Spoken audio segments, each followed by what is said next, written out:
Level 1. You stand at the threshold of your very first lecture hall, holding a dry erase marker like a weapon against the silence.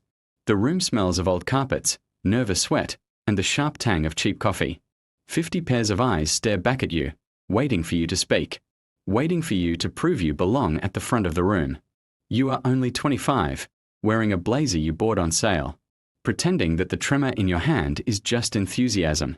You clear your throat and deliver a syllabus you spent 3 weeks formatting, knowing half of them won't read past the grading policy. You talk about critical thinking and academic rigor, but deep down, you are just hoping nobody asks a question you don't know the answer to. The performance has officially begun, and you realize teaching is just theater with a textbook. Level 2. By December, the initial adrenaline fades into a mountain of grading that threatens to swallow your desk whole. You spend your Sundays bleeding red ink over essays that were clearly generated by artificial intelligence or written in a panic at dawn. The true test comes when student evaluations are released in the winter. You skim past 45 glowing reviews that call you inspiring, only to obsess over the one comment that says your lectures are boring and your outfits are terrible. That single sentence rings in your head while you eat cold soup at midnight. You realize your livelihood depends on the opinions of teenagers who are mostly angry that you don't offer extra credit for just showing up.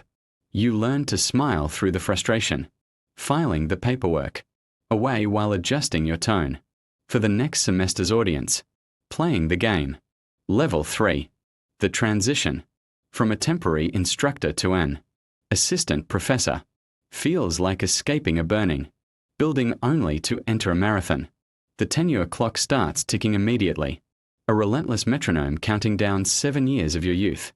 Your life becomes a brutal math equation. How many peer-reviewed articles equal job security? You look at your colleagues in the hallway and see rivals disguised as friends, everyone competing for the same limited pool of internal research grants.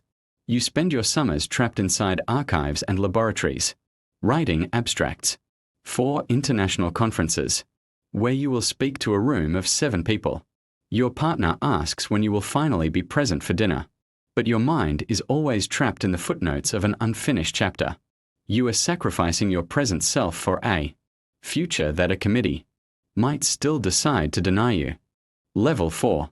Tenure requires service, which is a polite academic term for spending hundreds of hours in windowless conference rooms, discussing absolutely nothing. You are appointed to the Curriculum Assessment Committee, where tenured professors with decades of resentment argue for 2 hours over a single comma in a mission statement. You learn the subtle art of administrative diplomacy, how to nod thoughtfully while completely zoning out, how to agree with a dean without alienating your department chair. Every email you draft is a tactical exercise, carefully weighed to ensure you don't offend the senior faculty member who will eventually vote on your life. The idealistic version of you, the one who loved philosophy and deep late-night debates, feels like a distant stranger. You are no longer just a scholar. You are a bureaucrat learning how to navigate the complex machinery of institutional politics. Level 5. The letter arrives on a rainy Tuesday in April during your 7th year at the university. Your hand shakes so badly you almost drop the envelope on the linoleum floor of the mailroom. It is a single page signed by the provost, confirming that the Board of Trustees has officially granted you tenure. You expect to feel an explosion of joy, but instead, you just feel an overwhelming, bone-deep exhaustion.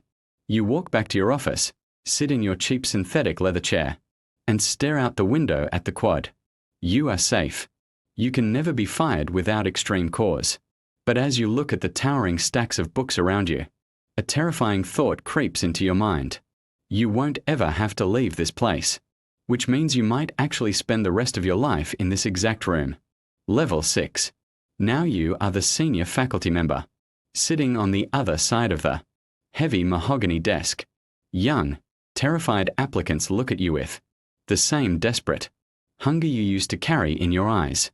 You read through 300 portfolios for a single open position, knowing that 299 of these brilliant minds will receive a cold Automated rejection email. You sit in selection meetings and watch your colleagues dismiss a candidate's lifetime of hard work because of a minor disagreement over methodology. You cast your vote, knowing you are altering the trajectory of someone's entire family with a simple show of hands. The burden of gatekeeping replaces the anxiety of performance. You realize the system isn't broken by accident. It is designed to be a meat grinder, and you have become one of the people turning the crank. Level 7. You step into leadership because you genuinely believed you could fix the toxic culture from the inside. As the new dean, you exchange your comfortable corduroy jackets for tailored suits and a calendar that is broken into miserable 10-minute increments. Your days are no longer filled with ideas, but with staggering budget deficits, legal liabilities, and personnel crises. You sit across from a crying department chair as you explain that their low enrollment degree program is being permanently eliminated to fund a new campus athletic center.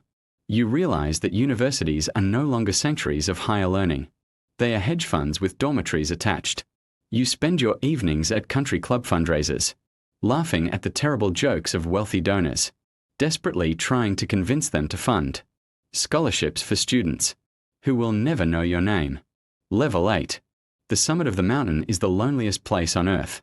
As university president, you live in a historic mansion owned by the institution, but it never feels like a home because security cameras watch your every move. Every public statement you make is intensely scrutinized by student activists, conservative politicians, and a board of trustees that views you as a CEO. When a crisis hits, a stadium scandal or a budget crash, the entire community turns their faces toward you with collective anger. You spend your life on private jets, chasing millions from alumni who want their family names carved into granite arches. You are the absolute master of a miniature empire, yet you have never felt more powerless.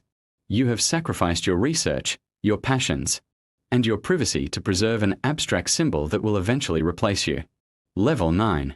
On the day of your final retirement ceremony, they unveil an oil portrait of you that will hang in the library. You look at the painted face and barely recognize the old soul, staring back through the canvas. After the speeches end and the crowds disperse, you walk across the empty campus as the autumn wind blows dead leaves across the brick paths. You stop outside a freshman dormitory and watch a family unloading a silver SUV packed to the ceiling. A crying mother is clutching her teenage son, while a sweating father struggles to lift a heavy storage box. The boy looks completely terrified, standing on the edge of a universe he doesn't understand yet. You smile softly, turn around, and walk away into the quiet evening. The players change, the titles shift, but the great academic machine never stops turning.